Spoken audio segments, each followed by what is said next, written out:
ស្ពីបងបញ្ចេញពីស្រុកដើម្បីតែបាយពេលត្រូវខំប្រឹងឲ្យឡើងទៅត្រកយីហូដូចយកកំបៃទៅផ្ញើម៉ែឲ្យនៅស្រុកជីវិតនេះជូរចត់ដោយកូនចាប់ទៅប្រសម្បុកសម្ទះលេងអ្នកម្ដាយស្ពីបងបញ្ចេញពីស្រុកដើម្បីតែបាយពេលត្រូវខំប្រឹងឲ្យឡើងទៅត្រកយីហូដូចយកកំបៃទៅផ្ញើម៉ែឲ្យនៅស្រុកជីវិតនេះជូរចត់ដោយកូនចាប់ទៅប្រសម្បុកខ្ញុំកម្មជាតិនេះមិនសូវជាស្គាល់ពាក្យថាសុក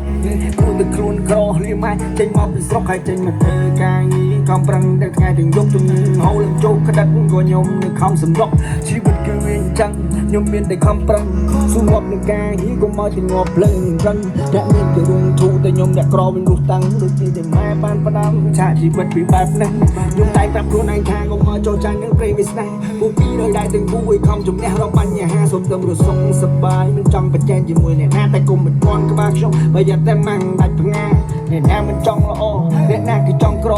រៀបរាប់ពីរឿងជីវិតវាចេះទៅអួលដើមកខំប្រឹងទាំងយប់ទាំងថ្ងៃដើម្បីគ្រួសារបានបវរទោះហត់លំបាកប៉ុណ្ណាយកខ្ញុំខំដើរបន្ត